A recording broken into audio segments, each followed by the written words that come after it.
ہمارا اگلا موضوع ہے قرآن مجید کو اکٹھا ایک بار نازل نہ کرنے کی حکمتیں۔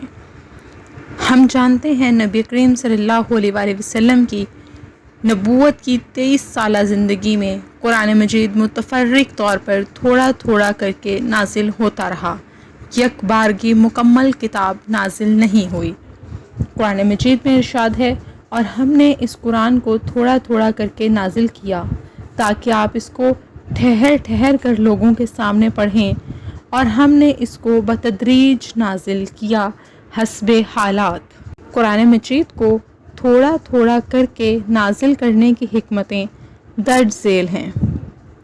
نبی کریم صلی اللہ علیہ وآلہ وسلم کی قوم ان پڑھ تھی اور لکھنا پڑھنا ان کا بالعموم شعار نہ تھا۔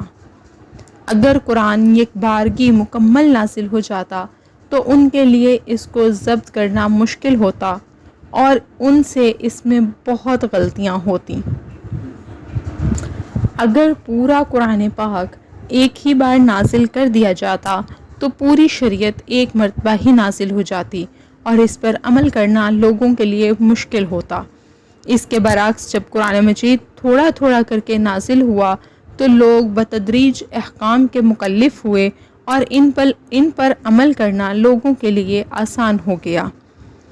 تھوڑا تھوڑا کر کے نازل کرنے سے قرآن مجید کا اعجاز واضح ہو گیا، کیونکہ اگر انسان کی قدرت میں ایسا کلام لانا ممکن ہوتا تو وہ بھی اس طرح کی چند آیات پیش کر دیتا۔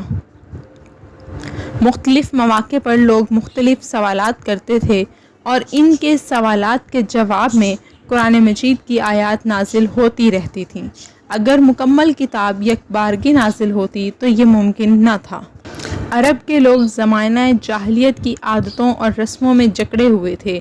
اگر یک بارگی ان پر تمام احکام شرعیہ کا بوجھ ڈال دیا جاتا تو وہ گھبرا جاتے اور ممکن تھا کہ وہ ان تمام احکام کو قبول نہ کر پاتے۔